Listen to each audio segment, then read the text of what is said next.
39-шы есеп. Фигураның ауданын табыңыз. Біз фигураны көріп тұрмыз. Жоғарғы қабырғасы 8 см, төменгі қабырғасы 11 см.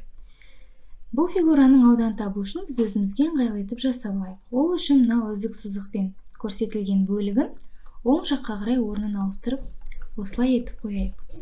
Ендеше бізде қарапайым тіктөртбұрыш пайда болады. Енді бізге осы тіктөртбұрыштың ауданын табу керек. Ол үшін мен мына жерден тағы да үздік сызық түсірейін.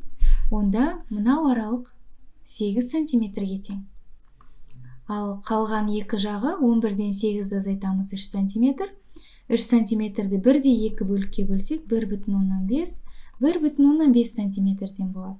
Енді байқайық, 1,5 см ол бір торкөз және жарты торкөзден құралған. Демек, бір торкөз ол 1 см.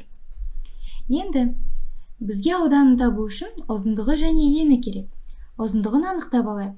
Ұзындығын анықтау үшін міне 8 см-ге 1,5-ті қосамыз. 9,5 см болады.